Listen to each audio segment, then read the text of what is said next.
Hello everyone, তোমরা সবাই কেমন আছো? আশা করছি তোমরা সবাই ভালো আছো। দেখো আমি আবার হাজির হয়ে গেলাম ছোট্ট একটা মিনি ব্লগ নিয়ে।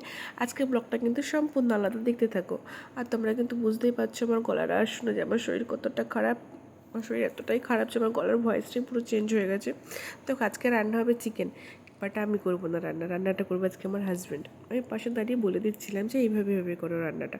সত্যি কথা বলতে আমার শরীরটা ভীষণ খারাপ ছিল, আমার কিচ্ছু ভালো লাগছিল না যে রান্না করি, কিন্তু রান্না না করলে তো হবে না, করতেই হবে, যেহেতু তোমার ঘরে বেবি আছে, রান্না তোমাকে করতেই হবে।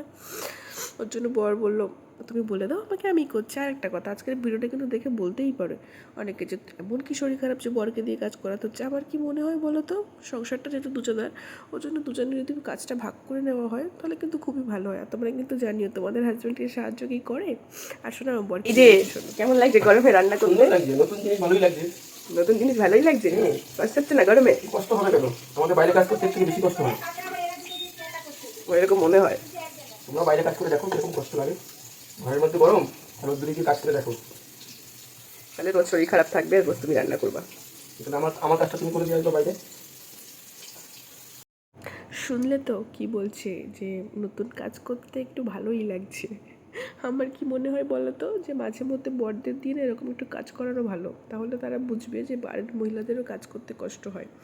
গরমে তারাও চুপচাপ বসে থাকে না, রান্না করতেও তাদের কষ্ট হয় গরমে। এই যে স্বামীরা বলে না বাড়ি বসে কি করছো, কি করো, বাইরে কাজ করে দেখো কতটা কষ্ট, তাহলে তারা বুঝবে যে ঘরের কাজ করতেও মহিলাদের কষ্ট হয়।